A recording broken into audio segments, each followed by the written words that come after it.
Bonjour et bienvenue dans cette capsule traitant des besoins nutritionnels de bébés.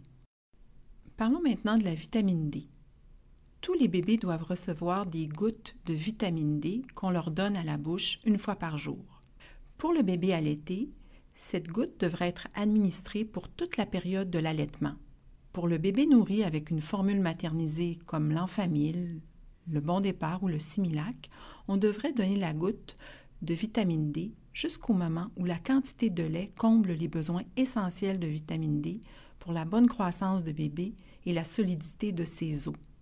C'est-à-dire, donner la goutte de vitamine D jusqu'à temps que bébé boive environ 30 onces de lait par jour. Jusqu'à 6 mois, le lait représente le seul aliment nécessaire au développement et à la bonne santé de bébé.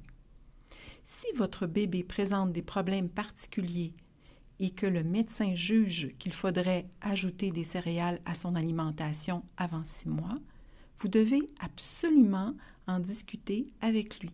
Parce que l'allaitement représente la solution la plus naturelle de nourrir bébé et qu'elle représente un idéal pour la croissance et pour les besoins neurodéveloppementaux immunologiques de bébé, l'allaitement demeure la solution idéale. Le choix d'allaiter ou non votre enfant a probablement déjà été pris à la naissance. Cependant, allaiter peut être difficile à faire pour certaines mamans en raison de maladies ou encore en raison de la forme de leur mamelon ou encore d'un bébé qui présente des problèmes de santé particuliers.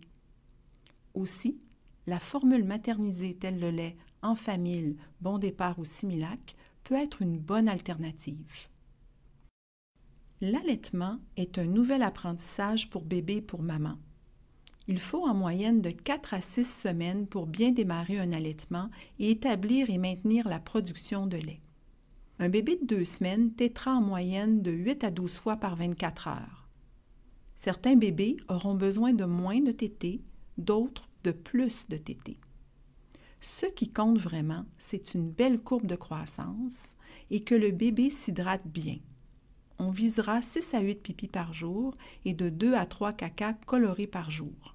Les bébés allaités n'ont pas d'horaire. On recommande de les nourrir à la demande, c'est-à-dire lorsqu'ils présentent des signes de faim.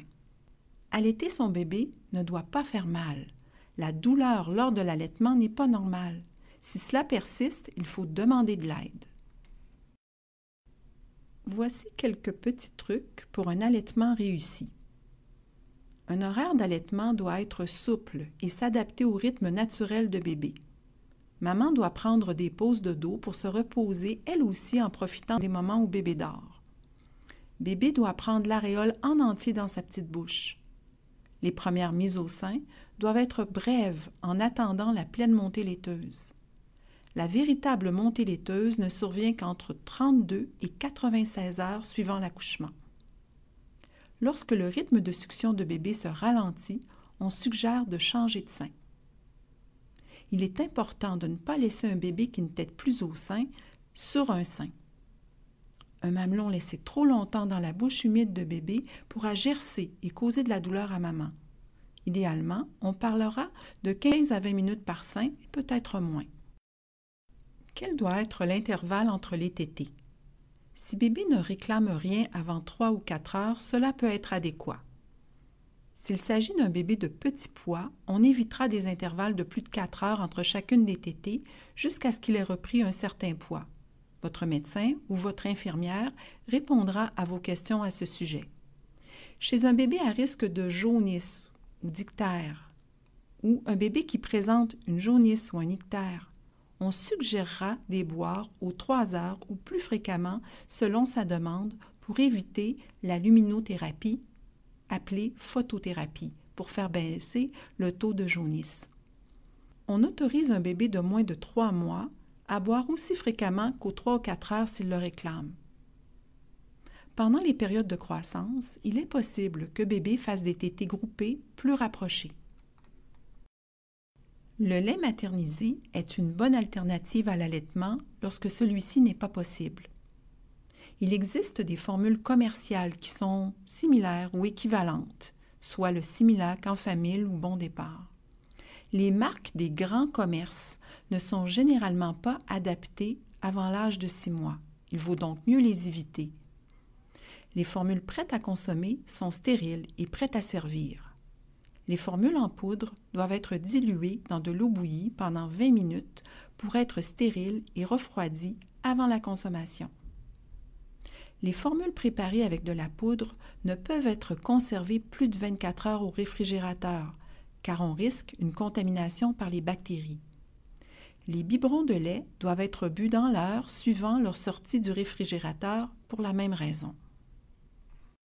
Pour le lait maternisé, on voudra, comme pour le bébé au sein, éviter des boires trop rapprochés, aux heures. Le lait maternisé est digéré plus lentement que le lait maternel. On évitera de trop grandes quantités de boire chez le bébé qui régurgite. La formule suivante permet de calculer approximativement la quantité de lait nécessaire à un bébé par jour, soit de 125 à 175 ml par kilo par jour. Le bébé prématuré ou de petit poids réclamera possiblement des plus petits boires et de manière plus fréquente. Voici la liste de quelques organismes auxquels vous pouvez aller chercher de l'aide pour répondre à vos questions.